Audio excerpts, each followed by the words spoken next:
El found footage o metraje encontrado, en su traducción literal, es un prolífico subgénero del terror que tiene características narrativas y técnicas muy específicas y que al parecer está lejos de desaparecer, pues representa un recurso muy eficiente a la hora de hacer cine, por su bajo costo de producción, que en la mayoría de los casos produce muchas ganancias. Pero antes de entrar de lleno al tema, les doy la bienvenida a otro video. Yo soy Rans y en esta ocasión les hablaré de la historia del metraje encontrado y algunas recomendaciones cinematográficas para entender a este subgénero que nos ha dado verdaderas joyas del terror, así que no se despeguen y suscríbanse.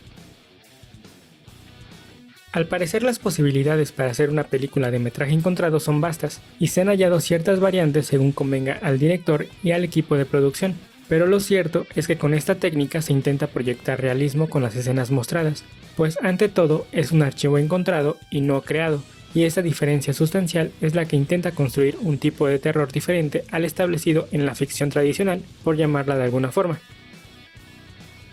En Halloween de John Carpenter, por ejemplo, en la perfecta secuencia del niño Michael Myers caminando por la casa para ir con su hermana Judith y asesinarla, todo ese recorrido lo vemos en primera persona, y lo entendemos así gracias al lenguaje cinematográfico empleado y ejecutado magistralmente por Carpenter, pero el metraje encontrado no es verlo expuesto en primera persona. Más bien sería algo así como ser un mirón viendo algo que quizá no deberíamos estar viendo y aceptamos bajo un contrato no establecido que lo observado sucedió realmente, y de hecho esta es una de las principales características del subgénero, la sensación de realidad, pero ya abordaré esto más adelante. Para hablar de los inicios del metraje encontrado en el cine, hay que remontarnos al año de 1936, cuando Joseph Cornell estrenó Rose Hobart, película surrealista experimental que se creó con fragmentos de otra cinta de 1931, titulada East of Borneo, y aunque no podría considerarse estrictamente como found footage, estableció el uso de metraje ya hecho para editarlo a conveniencia y mostrarlo en un nuevo archivo visual, además de que por las limitantes cinematográficas y tecnológicas de aquellos años, el montaje con material de archivo era algo inimaginable y muy moderno. Fue hasta el año de 1980, con la película Holocausto Caníbal del italiano Ruggero Deodato, que el metraje encontrado comenzaría a tomar forma, pues pese a que esta cinta no es 100% material de archivo, ayudó a establecer las características del subgénero y las reglas para llevarlo a cabo. Esta cinta mezcló escenas de rodaje tradicional y metraje encontrado para construir una narrativa que marcará un tiempo de presente y futuro muy bien delimitado y necesario para su trama, pero también para intercalar diálogos e imágenes con el fin de externar una crítica social, o por lo menos esa fue la intención de su director, aunque esto siempre ha estado en tela de juicio.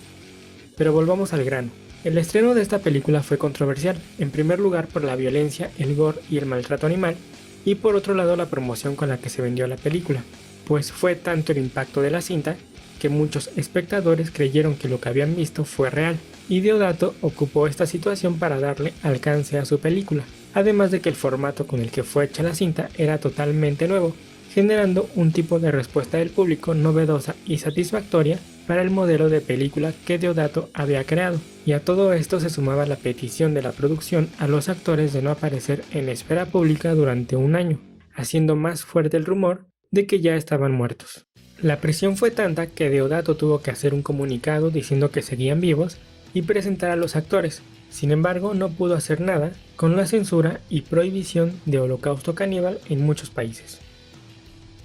Con ese antecedente para el subgénero de metraje encontrado, llegó en 1999 el proyecto de La Bruja de Blair, película que sin duda le daría forma a este subgénero, pero también estableció las características para hacer que esta técnica fuera muy útil a la hora de narrar historias, además de que hizo que fuera muy rentable, por supuesto.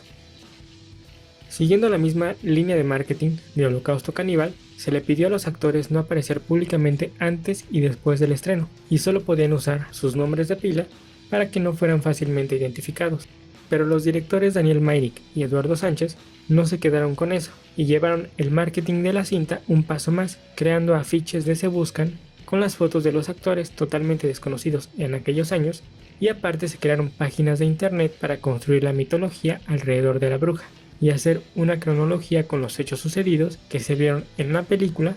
con el fin de darle una aura de realidad. Si quieres checar estas páginas dejo los links en la descripción. El proyecto de La Bruja de Blair inauguró la tradición de avisar al espectador que lo que está a punto de ver no fue basado en hechos reales, sino que es la realidad de un suceso aterrador, a través de leyendas al inicio de las películas, donde se enuncia que el material fue encontrado tiempo después, y el video es un testimonio de lo acontecido. Pero no solo eso. Otra de las características creadas por esta película y establecidas como reglas del género son la improvisación por encima del guión para darle un aspecto de veracidad a las reacciones de los actores, la ausencia de una banda sonora en muchas películas de metraje encontrado y en su lugar se opta por los sonidos ambientales o la música que suena dentro de las grabaciones. Otra característica es que por lo regular las películas de metraje encontrado terminan con todos sus personajes muertos o desaparecidos, y el video es la única forma de saber qué fue lo que les pasó. Tampoco hay un fuera de campo definido, pues la cámara solo muestra planos al azar. No es como la ficción que podemos ver varios ángulos de una misma toma, con el fin de ubicar al espectador dentro de la ficción. En el metraje encontrado, la confusión espacial es vital para construir un tipo de terror marcado por movimientos bruscos y aleatorios de la cámara. Pero la característica más importante y vital para este género es el verdadero protagonismo de la cámara para narrar la historia, pues se sobreentiende que sin ella la película no existiría. Además de que la cámara no representa la mirada de los actores, sino que es la ventana por la cual el espectador puede presenciar los hechos, y por ello el dispositivo para filmar no es invisible, ni se intenta ocultar como en la ficción, sino que se enseña y se hace notar a todo momento para convertir a los espectadores en voyeuristas de la trama, y por tanto esta dinámica hace que se rompa la barrera de la ficción, provocando la sensación de veracidad tan buscada en estas películas, aunque actualmente ya sabemos que al final no es real, pero las sensaciones siempre son diferentes entre un tipo de ficción y otro.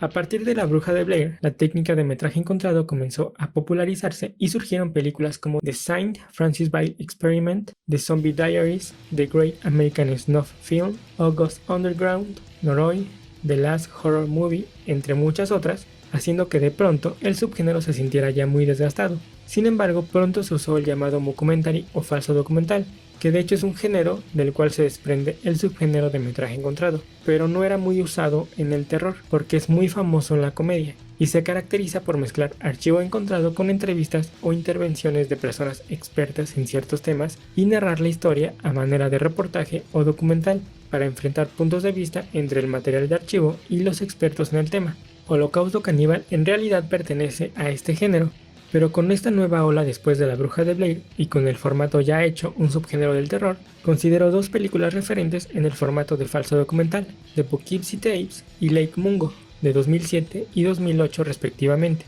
y ambas intentan descifrar o resolver un misterio a manera de true crime o crimen verdadero, y vuelve aún más real la situación mostrada, ya que este formato enfatiza en las acciones, hechos o crueldades que acontecen en la vida de ciertas personas, pero desde un punto de vista objetivo, ya que en este tipo de película no somos voyeuristas como tal, sino que estamos observando algo cronológicamente creado y editado con fines quizá informativos, pero siempre apegado a la ficción.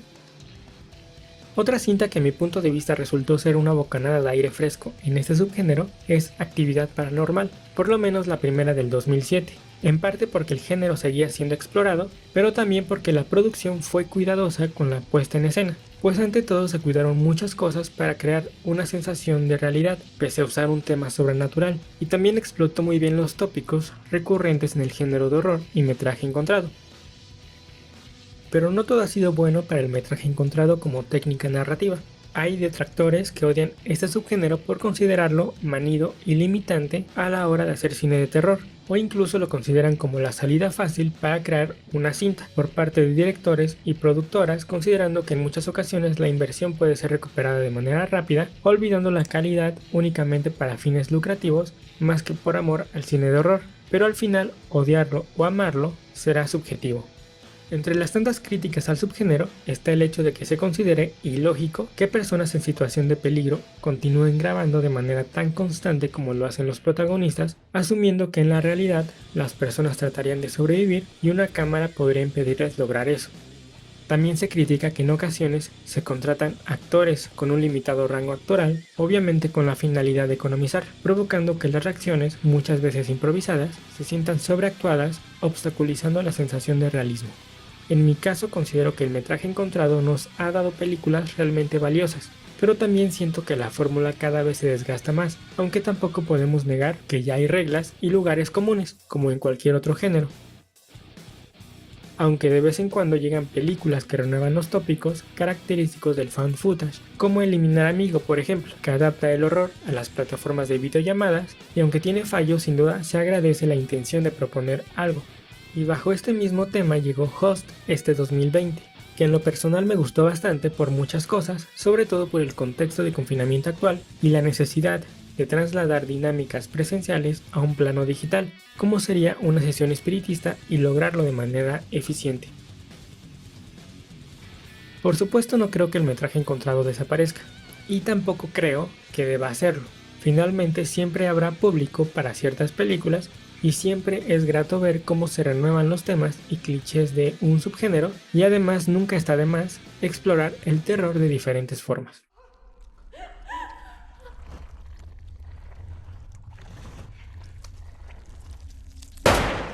Y bueno, espero este video haya sido de su agrado y les agradecería que pudieran compartirlo y suscribirse a mi canal. Nos vemos pronto, adiós.